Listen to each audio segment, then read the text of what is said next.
Sebuah minibus berpenumpang 6 orang terjun ke jurang sedalam 5 meter di Maros, Sulawesi Selatan. Sebuah minibus hilang kendali saat jalan menurun hingga masuk ke jurang sedalam 5 meter di Jalan Poros, Kecamatan Malawa, Kabupaten Maros. Meski posisi minibus terbalik usai terguling dan masuk ke jurang, 6 orang penumpang beserta supir berhasil selamat. Mereka kemudian dilarikan ke puskesmas terdekat untuk mendapatkan perawatan.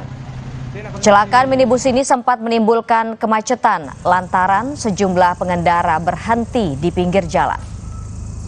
Ini pendaki yang kedua, di gunung kedua ini.